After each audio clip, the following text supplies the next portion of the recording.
संविधान में इन लोगों ने जो भी संशोधन किए हैं वो संशोधन नहीं है, यानी सुधार नहीं है, अमेंडमेंट नहीं है, वे बदलाव हैं।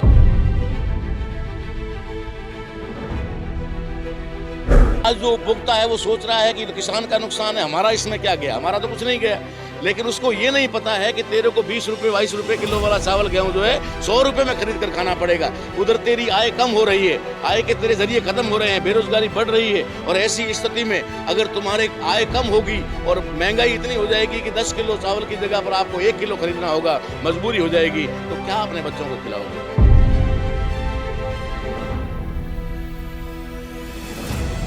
कि अगर इस देश के अंदर इस आंदोलन को अगर दूसरी समस्याग्रस्त लोग जो है, महिलाएं हैं, लड़कियां हैं, स्टूडेंट हैं, बेरोजगार हैं, साथ ही साथ बहुत सारे जो मजदूर वर्ग है, ऐसे लोग अगर इस आंदोलन में सपोर्ट करते हैं तो इस आंदोलन की सफलता को दुनिया की कोई ताकत रोक नहीं सकती।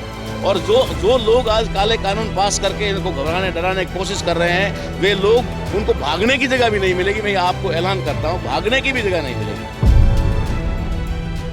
बाबा साहब डॉक्टर भीमराव अंबेडकर की तस्वीर देख रहे हो तुसी ते साडे नाल इस विचारधारा नाल संबंधित, हालांकि सारे ही लोग इन्हां दे बनाए संविधान के मुताबिक चलते हैं। भारत विच जिहड़ा संविधान का निर्माण करने वाले डॉक्टर भीमराव अंबेडकर उस टाइम के बहुत ही पढ़े लिखे सूझवान नौजवान उन्हां विच शामिल सन ते उन्हां दी विचारधारा नाल संबंधित जिहड़े राजस्थान तो साडे दरम्यान व्यक्ति पहुंचे ने, उन्हां नाल गलबात करांगे जी। किसान, पहले तो अपने बारे में बता दीजिए। मैं ताराराम महना, राष्ट्रीय अध्यक्ष राष्ट्रीय बोलनेवाज संघ। मैं रहने वाला राजस्थान का हूं, लेकिन ऑल इंडिया में हमारा नेटवर्क है और दिल्ली में हमारा केंद्रीय कार्यालय है।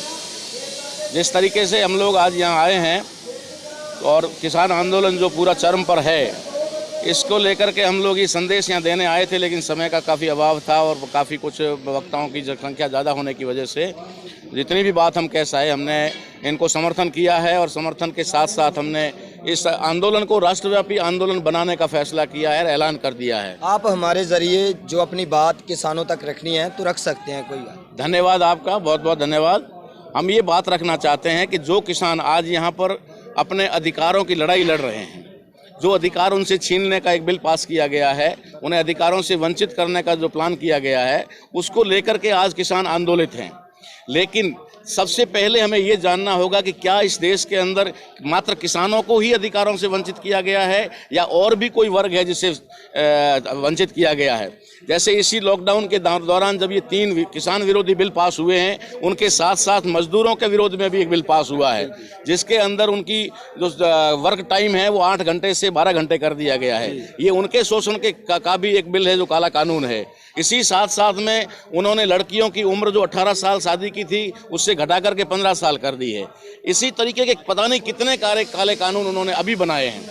लेकिन ये सारे काले कानून जो बने हैं वो पहले से ही जो संविधान में बदलाव किया गया था उस पर इम्प्लीमेंटेशन है, उसका अमल हो रहा है, उसके ऊपर उसको लागू किया जा रहा है।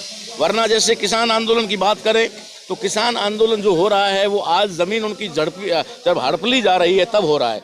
लेकिन डॉक्यूमेंट पे या फिर आधिकारिक रूप से समझ लें तो 1978 के अधिनियम 2 के तहत उन्होंने 20 जून 1979 को ये जो अधिकार है ये समाप्त कर दिया था कि अब किसान जो है ज़मीन का मालिक नहीं रहेगा, वहाँ की राज्य सरकार ज़मीन की मालिक होगी, हर स्टेट की। तो वो अधिकार तो 79 में ही छीन लिया गया था, लेकिन कभी पता नहीं चला लोगों को। जब उनके साथ में ये हुआ कि अब तुम्हें ज़मीन देनी होगी, जो हमने ले ली थी अब आगे देनी है, तो इनको पता चला। तो आज किसान आंदोलित है। अच्छी बात है, आंदोलित होना चाहिए अपने अधिकारों के लिए। लेकिन हमें ये बात समझनी चाहिए कि जो अधिकार हमारे समाप्त किए जा रहे हैं वो अधिकार हमारे हैं कहाँ थे जो अधिकार खत्म कर दिए गए। वे अधिकार, अगर आपको जानकारी आपके माध्यम से बताना चाहता हूँ किसानों को, कि वे अधिकार आपके भारतीय संविधान के अंदर है। यानी कि भारतीय संविधान के लागू होने से पहले भारत के अंदर इस वर्गों को, जो किसान वर्ग है, कमेरे वर्ग है, कमाकर खाने वाले वर्ग हैं, जिसे आज संवैधानिक भाषा में SC ST OBC कहते हैं, माइनॉरिटी कहते हैं, वे लोग, उन लोगों को न तो संपत्ति रखने का अधिकार था, न ही उन लोगों को सत्ता में भागीदारी का अधिकार था, यहाँ तक कि उनको बोलने का अधिकार भी नहीं था और शिक्षा लेने का अधिकार तो बिल्कुल ही नहीं था। तो ये अधिकार हमें नहीं थे, संपत्ति का अधिकार नहीं था, शिक्षा का अधिकार नहीं था, सत्ता में भागीदारी का अधिकार नहीं था। तो ये अधिकार हमें मिले कैसे? इसके लिए बाबा साहब अम्बेडकर और उससे पहले हमारे महापुरुषों ने, जिसमें गुरुओं का भी बहुत रोल है, उन गुरुओं से जो आंदोलन चला है वो आंदोलन ज्योतिबा फूले के माध्यम से होते हुए थे ये आंदोलन बाबा साहब अम्बेडकर तक आया। और बाबा साहब अम्बेडकर ने उन अधिकारों को भारत के कॉन्स्टिट्यूशन में बहाल करने का उन्होंने काम किया, प्रोविजन किया और सारे अधिकार उनको बहाल किए, जिसमें शिक्षा का भी अधिकार है, संपत्ति रखने का अधिकार है, अच्छा मकान बनने का अधिकार है, कपड़ा पहनने का अधिकार है, सोने के गहने पहनने का अधिकार है, उसी के साथ साथ में बोलने का अधिकार है, अभिव्यक्ति का अधिकार है, कहीं भी व्यापार करने का अधिकार है, कहीं पर भी घर बना करके रहने का अधिकार है, पूरे भारत में घूमने का अधिकार है। ये सारे अधिकार भारतीय संविधान ने हमें दिए हैं। तो ये जो अब खेती कानून आए हैं, जो लगातार यही बात है कि कॉरपोरेट्स को फायदा देंगे, लग रहा है कि संविधान के मुताबिक ये कानून जो आए हैं संविधान के मुताबिक नहीं है और इसमें संविधान को भी जो संविधान का भी हनन हो रहा है इसमें। मैं यही बात आपको बता रहा हूं कि ये जो अधिकार जो जमीन का था, लैंडलॉर्ड का, किसान को भू मालिक का जमा जो था, ये अधिकार भारतीय संविधान के भाग 3 के आर्टिकल 19 खंड 1 के उपखंड च का ये मामला है, जहां से उसको 1979 में उसको पूरी तरह से निरसित कर दिया, हटा दिया गया। मैंने पहले बता चुका हूं आपको। तो ये जो अधिकार छीना गया है ये संवैधानिक अधिकार का ही हनन है, ठीक है ना, संवैधानिक अधिकार का ही हनन है। और संविधान में इन लोगों ने जो भी संशोधन किए हैं वो संशोधन नहीं है, यानी सुधार नहीं है, अमेंडमेंट नहीं है, वे बदलाव हैं।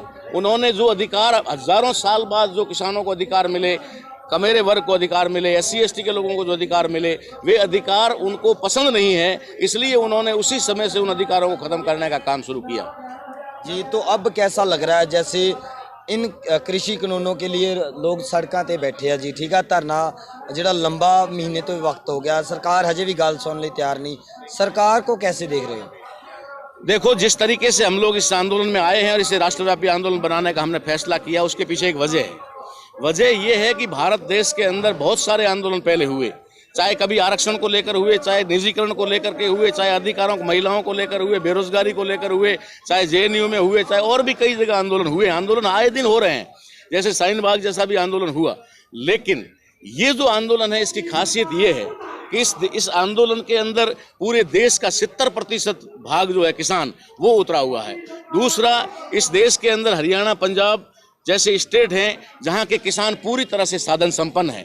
जैसा कि आप यहाँ देख रहे हैं कि लंगर लगे हुए हैं, जो मर्जी जिस आदमी को खाना है वो मिल रहा है। मतलब ऐसा नहीं है कि भाई एक ही कोई क्वालिटी चल रही है, आपको हर चीज़ मिल रही है, कपड़े मिल रहे हैं, गर्म कपड़े मिल रहे हैं, जूते मिल रहे हैं, मोजे मिल रहे हैं, चप्पल मिल रहे हैं। इतना बड़ा जो व्यवस्था का मामला है ये इस देश के अंदर दूसरी कोई भी कम्युनिटी या वर्ग जो है नहीं कर पाएगा, ठीक है ना। हिस्ट्री में है ना, सिख हिस्ट्री में भी ऐसा लंगर लगते हैं शुरू से, गुरु नानक देव जी ने जब से शुरू तो किया। गुरु नानक देव जी ने उस समय ही लंगर लगाया था जिस समय उनके पिताजी ने उनको सौदा देने के लिए सौदा लेने भेजा था, और उन्होंने गुरुओं के चरण में वो सौदा पूरा लगा दिया था। जब वो घर लौट करके गए तो पिताजी ने पूछा कि सौदा कहाँ है, तो नानक देव जी ने कहा था कि मैं सौदा तो नहीं लाया लेकिन सच्चा सौदा लेके आया हूँ। यही सच्चा सौदा जो आज चल रहा है, आज गुरुओं की जय जयकार हो रही है। तो मैं ये कहना चाहता हूँ कि इस आंदोलन की ये खासियत है कि अगर इस देश के, आपके चैनल के माध्यम से कहूँगा कि अगर इस देश के अंदर इस आंदोलन को अगर दूसरी समस्याग्रस्त लोग जो है, महिलाएं हैं, लड़कियां हैं, स्टूडेंट हैं, बेरोजगार हैं, साथ ही साथ बहुत सारे जो मजदूर वर्ग है, ऐसे लोग अगर इस आंदोलन में सपोर्ट करते हैं तो इस आंदोलन की सफलता को दुनिया की कोई ताकत रोक नहीं सकती। और जो लोग आज काले कानून पास करके इनको घबराने डराने की कोशिश कर रहे हैं, वे लोग, उनको भागने की जगह भी नहीं मिलेगी। मैं आपको ऐलान करता हूँ, भागने की भी जगह नहीं मिलेगी।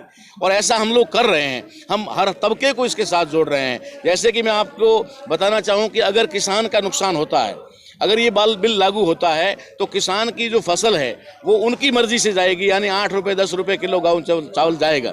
और उसके बाद में वे अपने भंडारण में रख करके, जो बड़े बड़े मॉल हैं उनमें छोटी छोटी थैलियों में पैक करके वो 100 रुपये किलो बेचेंगे। तो ये किसान का नुकसान हुआ। और आज जो उपभोक्ता है वो सोच रहा है कि तो किसान का नुकसान है, हमारा इसमें क्या गया, हमारा तो कुछ नहीं गया। लेकिन उसको ये नहीं पता है कि तेरे को 20 रुपये 22 रुपये किलो वाला चावल गेहूं जो है 100 रुपये में खरीद कर खाना पड़ेगा। उधर तेरी आय कम हो रही है, आय के तेरे जरिए खत्म हो रहे हैं, बेरोजगारी बढ़ रही है। और ऐसी स्थिति में अगर तुम्हारे आय कम होगी और महंगाई इतनी हो जाएगी कि 10 किलो चावल की जगह पर आपको 1 किलो खरीदना होगा, मजबूरी हो जाएगी, तो क्या अपने बच्चों को खिलाओगे। इसलिए मजदूर की भी बराबर लड़ाई है। तो इसलिए डॉक्टर भीमराव अंबेडकर ਦਾ ਲਿਖਿਆ ਹੋਇਆ ਭਾਰਤ ਦਾ ਸੰਵਿਧਾਨ ਲੈ ਕੇ ਪਹੁੰਚੇ ਨੇ, ਜੋ ਮੌਲਿਕ ਅਧਿਕਾਰਾਂ ਦੀ ਗੱਲ ਕਰਦਾ, ਜੋ ਮਨੁੱਖੀ ਅਧਿਕਾਰਾਂ ਦੀ, ਜੋ ਇੱਕ ਲੋਕਤੰਤਰ ਜਿਸ ਤੇ ਖੜਾ ਹੋਇਆ ਭਾਰਤ ਦਾ ਸੰਵਿਧਾਨ, ਉਸ ਦੀ ਗੱਲ ਕਰ ਰਹੇ ਨੇ ਤੇ ਰਾਜਸਥਾਨ ਤੋਂ ਪਹੁੰਚੇ ਨੇ ਸਿੰਘੂ ਬਾਰਡਰ ਤੇ। ਇੱਕ ਤੁਸੀਂ ਇਹ ਵੀ ਦੱਸ ਦਿਓ ਜੀ, ਇੱਕ ਤੁਹਾਡਾ ਪਹਿਰਾਵਾ ਬੜੇ ਅਲੱਗ ਜੇ ਢੰਗ ਦਾ ਤੁਸੀਂ कैप ਲਈ हुई है, पहरावे के बारे में ये अलग सा क्यों है जी? देखो, ऐसा है कि दुनिया में कहीं पर भी कोई काम, विशेष काम जब होता है, विशेष काम को करने के लिए विशेष पोशाकें होती है लोगों की। जैसे कि यहाँ पर भी हम देखें तो मिलिट्री की पोशाक अलग होती है, पुलिस की पोशाक अलग होती है, नेताओं की भी पोशाक अलग होती है। तो ये हम क्रांतिकारी हैं और ये क्रांतिकारियों की पोशाक है।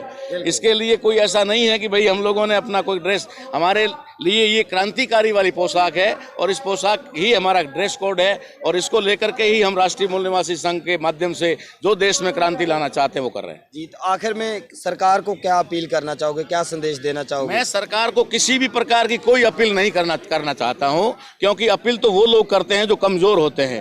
हम कमजोर नहीं हैं, हम सरकारें बनाने वाले हैं। इसलिए मेरे नाम के आगे शासक लगता है, आपके नाम के आगे भी आप शासक लगा सकते हैं, इनके नाम के आगे भी शासक लगा सकते हैं। शासक का मतलब होता है सरकार बनाने वाले। हम सरकार बनाने वाले हैं, हमारे वोट से सरकार बनती है। हम उससे खाक की अपील करें, हम क्यों अपील करें? हम तो उसको झुकाएंगे, हम तो नहीं झुकती है तो हम उसको हटाएंगे, पूरी तरह से नाश्ताबूद कर देंगे। लेकिन हम लोग अपील नहीं करेंगे, हम मांग नहीं करेंगे जी। बिल्कुल, ਤਾਂ ਇਹਨਾਂ ਦਾ ਕਹਿਣਾ ਅਸੀਂ ਸਰਕਾਰਾਂ ਬਣਾਉਣ ਵਾਲੇ ਆ, ਅਪੀਲ ਕਰਨ ਵਾਲੇ ਨਹੀਂ, ਹੱਕ ਆਪਣਾ ਜਿਹੜਾ ਲੈ ਕੇ ਰਹਾਂਗੇ। ਫਿਲਹਾਲ ਦੇ ਲਈ ਅਸੀਂ ਤੁਹਾਡੇ ਤੋਂ ਆਗਿਆ ਚਾਹਾਂਗੇ। ਬਣੇ ਰਹੋ ਪੰਜਾਬੀ ਨੈਸ਼ਨਲ ਟੀਵੀ ਦੇ ਨਾਲ। ਧੰਨਵਾਦ ਜੀ।